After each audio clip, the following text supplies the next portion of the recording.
रामगोपाल यादव जी राष्ट्रीय महासचिव रहे, धर्मेंद्र यादव जी बंदायूं से सांसद रहे, उनके भतीजे अखिलेश यादव जी के भतीजे तेज प्रताप यादव जी सांसद थे, डिम्पल यादव जी सांसद थे। मतलब पूरे परिवार को सब कुछ दे दो, ये किस तरह के समाजवाद का राजनीति है? मोदी जी के पहले बस पे देख के बैठिए, बम तो नहीं है, ट्रेन में चढ़िए तो पहले देख के बैठिए, आज कहीं सुनाई देता है? भारत पाकिस्तान की जो बात भाई साहब ने किया है, ये मोदी जी जब आए तब से नहीं शुरू हुए, पहले से ही हो रहा है और ये होना चाहिए और ये होगा भी, क्योंकि पाकिस्तान हमारे आतंकवादी भेज रहा है। हम उसकी चर्चा नहीं करेंगे। और योगी जी जमीन कब्जाने का काम कोई भी हो, सब शामिल थे उसके अंदर। आज गुंडई बता जी, गुंडे जो हैं खुद जेल के अंदर जा रहे हैं अपनी जमानत करके।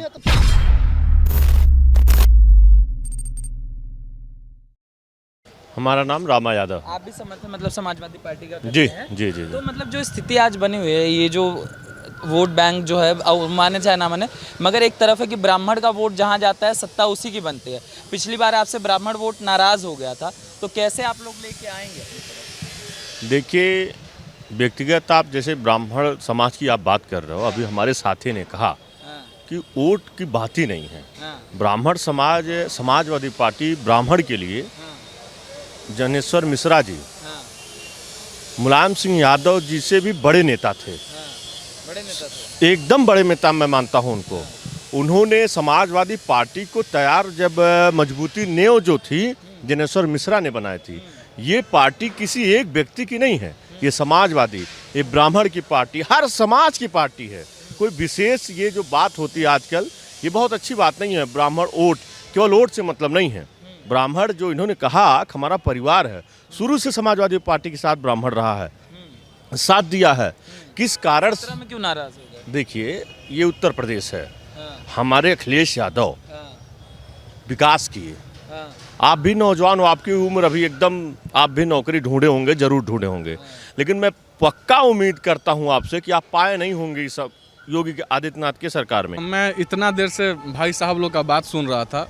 भारत एक लोकतांत्रिक देश है और हमें अधिकार है हम जिसका मन उसका सपोर्ट करें, और मुद्दा आप लोग अब डाइवर्ट कर रहे हैं। पहले आपका चर्चा हुआ था ब्राह्मण बात को, ब्राह्मण सम्मान को लेकर के। हम एक बात बताइए, आप हमको एक बात आप समझाने का कोशिश कीजिए। जनेश्वर मिश्र को बड़े भाई ने भी बोला कि बहुत बड़े नेता थे, और उन्होंने भी बोला कि बहुत बड़े नेता थे। आप हमें एक बात समझा दीजिए कि कौन से जनेश्वर मिश्र? एक पार्क का निर्माण करा दिया उनके लिए, क्या इसी का मतलब होता है कि आप सबसे ज़्यादा ब्राह्मणों का इज्जत कर रहे हैं? और अगर आपके इतना कहने से कोई ब्राह्मणों का सबसे ज़्यादा इज्जत करता है, तो आज भारतीय जनता पार्टी में जिसको आप बोल रहे हैं कि ब्राह्मणों के वोट बैंक के लिए अपनी राजनीति करती है, जेपी नड्डा जो भारतीय जनता पार्टी के राष्ट्रीय अध्यक्ष हैं वो ब्राह्मण है, बीएल संतोष जो भारतीय जनता पार्टी के राष्ट्रीय संगठन महामंत्री हैं वो ब्राह्मण हैं, लाल कृष्ण आडवाणी ब्राह्मण थे, अटल बिहारी वाजपेयी ब्राह्मण थे। आप तमाम ऐसे चेहरा उत्तर प्रदेश में देखे होंगे, चाहे वो अभी AK शर्मा को ले लें, यहाँ पर मेयर थे दिनेश शर्मा जो कि आज के डेट में डिप्यूटी CM बनकर बैठे हुए हैं, ब्राह्मण है। 8 से ज़्यादा कैबिनेट मिनिस्टर योगी के सरकार में ब्राह्मण है। आप चाहे चीफ सेक्रेटरी का बात कर लें, अवनीश अवस्थी, या DGP का बात कर लें, इसके पहले जो हितेन अवस्थी थे, सब ब्राह्मण थे। अब इससे ज़्यादा ब्राह्मणों का क्या सम्मान मिल सकता है? और हमें एक बात बताइए कि समाजवाद का परिभाषा क्या होता है? मुलायम सिंह यादव जी का बहुत प्रतिष्ठा रहा है। हम लोग भी देश के रक्षा मंत्री के नाते उन्होंने जो किया, हम लोग उनका इज्जत और सम्मान करते हैं। लेकिन समाजवाद का परिभाषा क्या है कि मुलायम सिंह यादव जी के बेटा ही समाजवादी पार्टी के राष्ट्रीय अध्यक्ष बनेंगे? क्या यही समाजवाद के परिभाषा को दर्शाता है? और जैसे बड़े भाई ने बताया कि इनसे बड़े नेता थे, मुलायम सिंह यादव जी से बड़े नेता थे जनेश्वर मिश्र जी, क्यों नहीं एक बार भी जनेश्वर मिश्र जी को इन लोगों ने राष्ट्रीय अध्यक्ष बनाने का कार्य किया?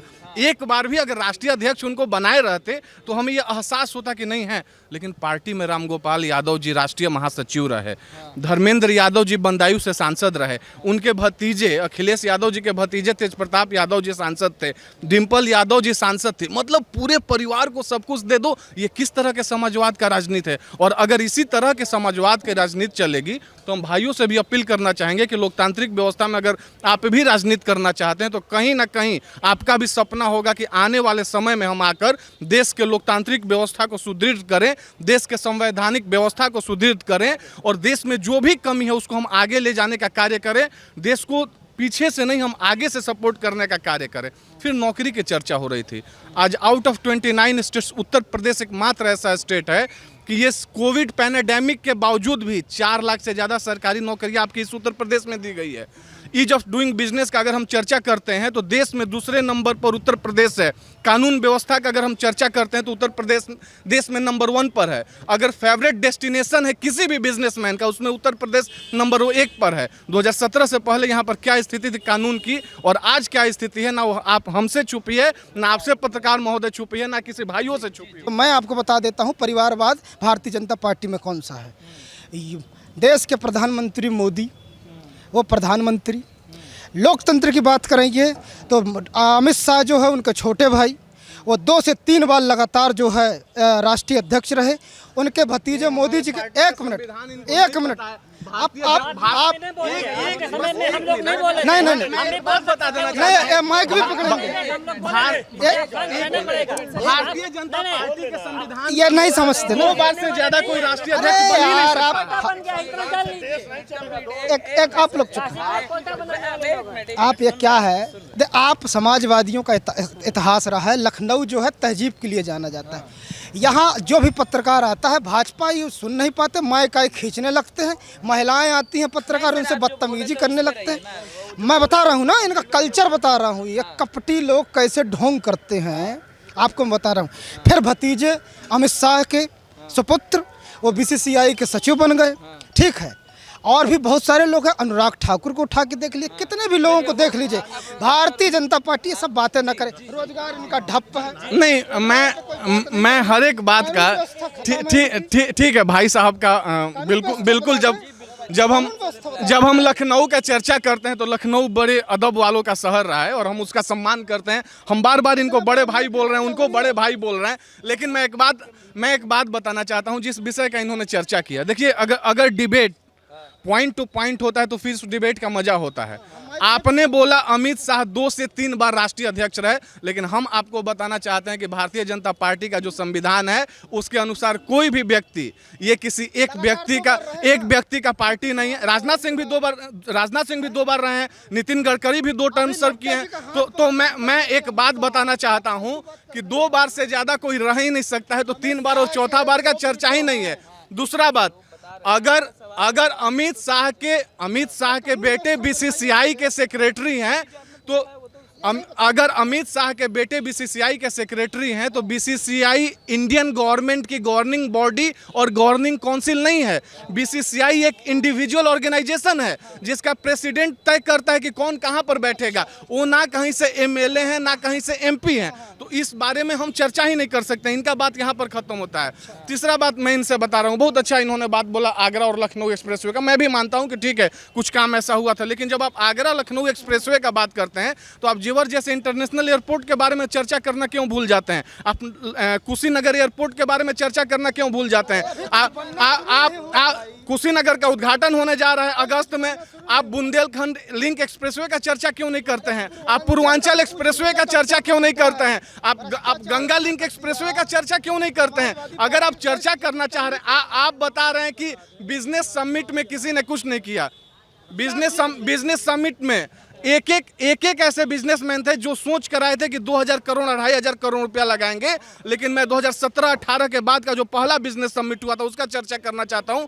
25,000 करोड़ रुपए तक एक बिजनेसमैन यहां पर इन्वेस्ट करके गए। अभी नोएडा में, अभी चाइना में अभी जो बीजिंग जैसी जगह है, बीजिंग से सैमसंग की कंपनी उठकर नोएडा में आकर शिफ्ट होती है, उसके बारे में चर्चा। ये देखिए, भारतीय जनता पार्टी सिर्फ झूठा भाषण के अलावा इनको पूर्वांचल एक्सप्रेसवे थाल में सजा कर दिया था राष्ट्रीय अध्यक्ष अखिलेश यादव जी ने। हम लोगों ने अलाइनमेंट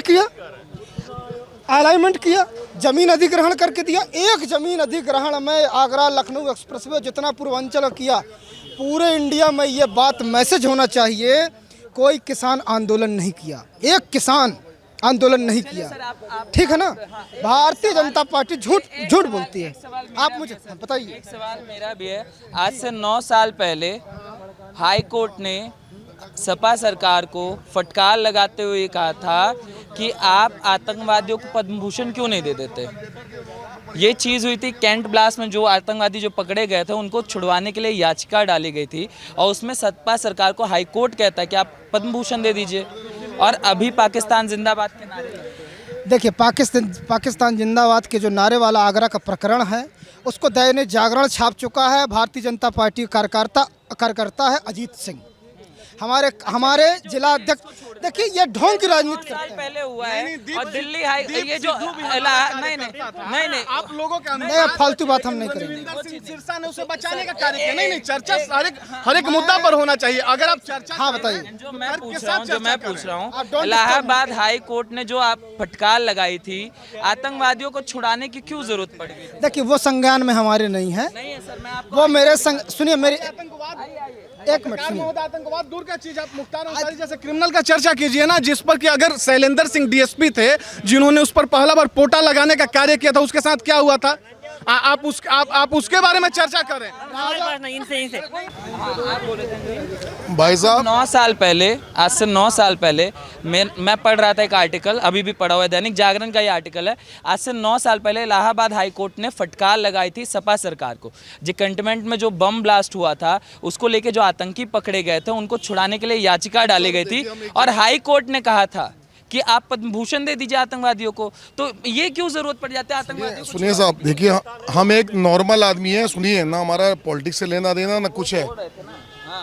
मोदी जी के पहले हमको किसी पार्टी का ना समझिए, हम तो व्यवस्था के साथ है, जिसकी अच्छी व्यवस्था उसके साथ है। मोदी जी के पहले बस पे देख के बैठिए, बम तो नहीं है, ट्रेन में चढ़िए तो पहले देख के बैठिए। आज कहीं सुनाई देता है? अच्छा, लाइट, रुक जाओ भैया, रुक जाओ, सुनिए साहब, आदमी क्या है भूल जाता है। पहले लखनऊ में तो लाइट बहुत अच्छी थी शुरू से ही। लखनऊ के अलावा जितने डिस्ट्रिक्ट थे 12 घंटे से ऊपर लाइट नहीं थी, सही सब लोग थे, समझे आप, है ना जी। आज सबको सुनिए, आज सबको लाइट मिल रही है जी। भ्रष्टाचार के मुद्दे पे भ्रष्टाचारी वो है जो गलत है। मान लीजिए मैं गलत हूँ तो मैं भ्रष्टाचार करूँ, सही आदमी ठोक के पेलता है, कहता भैया क्या गड़बड़ है बताओ हमको, चवन्नी नहीं देता वो किसी को, ठोक के काम करता है। इनके समय में बिफोर योगी जी जमीन कब्जाने का काम कोई भी हो, सब शामिल थे उसके अंदर। आज गुंडई बता दी, गुंडे जो हैं खुद जेल के अंदर जा रहे हैं अपनी जमानत करके। अब चलो भैया, इस बात का कोई जवाब नहीं हमारे पास है। हम कह रहे अपनी जगह है वो भाई, समझे आप। आज अपराधी जो है जमानत जब्त करा के अंदर जा रहा है। भैया छोटे मोटे केसेस तो हमेशा आते रहेंगे, बिल्कुल आते रहेंगे। अगर फैक्ट पे बात करें, नहीं सर एक सेकंड, अगर फैक्ट पे बात करें, नहीं फैक्ट पे बात करें 2017 का एक सेकंड आप जरा बात ये बताइए, हमारी आपकी लखीमपुर का जवाब जो चाह रहे हैं, लखीमपुर में जो कुछ हुआ वो मुख्यमंत्री जी ने उस पर खुद खेद व्यक्त किया और अपने ही कार्यकर्ताओं के खिलाफ कार्रवाई किया। यही होता है इंसाफ का तकाजा। हम आपसे लड़ाई लड़ ले तो उसका चीफ मिनिस्टर क्या करेगा, पुलिस क्या करेगी? हम आपसे कोई लड़ाई कर ले तो किसका क्या जवाब है? अभी ये कह रहे हैं, हमारी बात सुनिए। अब देखिए एक मिनट, अभी एक मिनट, ये क्या कह रहे हैं भाई साहब, क्या कह रहे हैं? सबसे पहली बात तो ये बीजेपी के हैं कार्यकर्ता, ठीक, बिल्कुल सच्चाई। ये आप मुझे कार्यकर्ता बोल देंगे, मैं आपसे अपोजिशन का सवाल पूछूंगा। आप कार्यकर्ता नहीं हैं, आप कार्यकर्ता नहीं। ये सुनिए मेरी बात, आप पूछिए जितना भी सख्त सवाल पूछना है आप सुनिए मेरी बात। ये क्या कह रहे हैं भाई साहब का जो आंख है वो 2014 के बाद ऐसे खुला है मोदी जी के जमाने में। मजाक सुने मजाक सर सुने, नहीं एक मिनट सर सुने। 2017 से पहले भी मैं एक न्यूज़ चैनल में था, ठीक है, और मैंने कवर किया था पूरा उत्तर प्रदेश और लोग मुझे मिले थे। ऐसी बात नहीं, जो वो चीज़ बोल रहे हैं ना कि 8 घंटे बिजली आती थी, वो सच्चाई है। और सड़कों की स्थिति सर, हमारी गाड़ी की हालत खराब हो जाती थी ना। अच्छा एक मिनट, बिजली की व्यवस्था जो है, जो 24 घंटा बिजली दे रहे हैं वो अखिलेश यादव जी की व्यवस्था है। 660, एक मिनट सुनिए मेरी बात, एक मिनट सुनिए। 660 critical plants, thermal power plants, यहाँ से लेके मिर्जापुर से लेके सोनभद्र ओबरा से लेके ललितपुर से लेके सबका जो है पावर ट्रांसमिशन डिस्ट्रीब्यूशन। आज इलेक्ट्रिकल इंजीनियर बता रहा हूँ मैं एक इलेक्ट्रिकल इंजीनियर हूँ। मैं विद्युत विभाग ने ही कहा था 2017 से पहले विद्युत एक अगर प्लांट, एक 660 क्रिटिकल प्लांट अगर योगी आदित्यनाथ ने लगाया हो तो बता दे मुझे। एक अरे सुनिए सर, मैं बताता हूँ। एनटीपीसी ने फटकार लगाई थी और कहा था जब तक आप बकाया नहीं देंगे तब तक हम बिजली भी नहीं देंगे। भाई साहब 2014 से पहले सुनिए, 2014 से पहले आर्टिकल पढ़िए। आप इनसे पूछिए ना कितना पावर प्लांट 2014 से पहले एक आम आदमी, चाहे वो व्यापारी रहा हो चाहे इंडस्ट्रियलिस्ट रहा हो, एक व्यवस्था का पार्ट था, उसे जाना है, सेवा देनी है और जो वो चाहेंगे वही होगा। अधिकारी कुछ भी। मोदी जी के आने के बाद फिर ये कहेंगे उसकी बात है बीजेपी की। मोदी के आने के बाद लोगों के अंदर राइट आया है कि मैं गलत कहाँ पे हूँ। ठोक के बोलता है वो, ठोक के बोलता क्या है। ललित मोदी के अंदर आया है। अरे यार, अब आया है ना। अरे दाऊद का अरे भैया ऐसा है, जिसने लोन दिया उसको जानो ना। अरे भाई जिसने लोन दिया उसको पकड़ो ना। अरे बैंकों को खत्म कर दिया सरकार ने। खत्म कर दिए भैया। कितने बैंक मर्ज हुई हैं आपको पता नहीं है? मर्ज होने से खत्म हो जाता। तो क्यों, जब उसकी व्यवस्था खराब होगी तो मर्ज नहीं होगी? लोन सेक्टर को बात कर रहे हैं आप, कैसी बात? आप मजाक आईसीआईसीआई, एक मिनट, एचडीएफसी, आईसीआईसीआई और एक्सिस को गवर्नमेंट से प्राइवेट किसने बनाया था, जरा भाई साहब से पूछ कर बताइए। और उस बारे में कोई चर्चा क्यों नहीं करता? इलाहाबाद, मैं आपको बता रहा हूँ, उत्तर मैं डिस्क्रिप्शन भी बता देता हूँ कि आईसीआईसी इन लोगों के पास कुछ नहीं है, कोई ना तथ्य है ना कुछ है। ये सिर्फ मोदी, बीजेपी को गाली बकना, मोदी को गाली देना, कुछ नहीं। तथ्य इनके पास कोई नहीं। देखिए अब कुल मिलाकर के स्टेटमेंट आ रहा है उसमें तथ्य नहीं है, केवल डिफेंड करना है।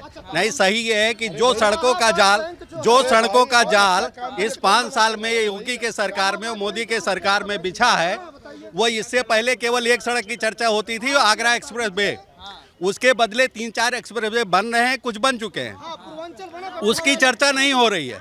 अब रही बिजली सप्लाई की बात, आपको ये नहीं पता है कि मेन बिजली सप्लाई जो आती है एनटीपीसी से आती है। जो थर्मल पावर है वो बिजली बनाते हैं, लेकिन मेन सप्लाई एनटीपीसी से आती है, उसका पेमेंट स्टेट गवर्नमेंट करती है। और वो एनटीपीसी में पिछली सरकार यानी अखिलेश यादव का कोई योगदान नहीं है, वो भारत सरकार का योगदान है, चाहे वो कांग्रेस रही हो चाहे बीजेपी रही हो।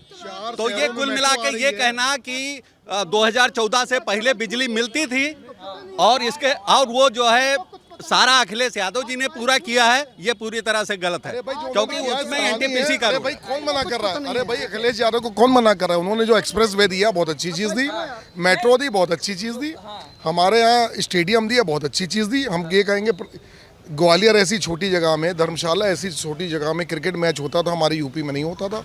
हम इसके अंदर कहेंगे अखिलेश यादव ने दिया तो किया, तो कह रहे हम धन्यवाद कह रहे तो यार क्या इसमें क्या बात है भाई? जो किया है उसके लोग कहेंगे भाई इन्होंने दिया। हम तो कह रहे हैं सबसे बड़ी चीज़ हमारे यहाँ लखनऊ के अंदर क्रिकेट स्टेडियम दिया, छोटी मोटी चीज़ नहीं है। आगरा, अरे भाई मैं कह रहा हूँ बहुत अच्छी चीज़ भैया, मैं कह तो रहा हूँ। अरे भाई मैं कह तो रहा हूँ दिया उसने, क्या बात है?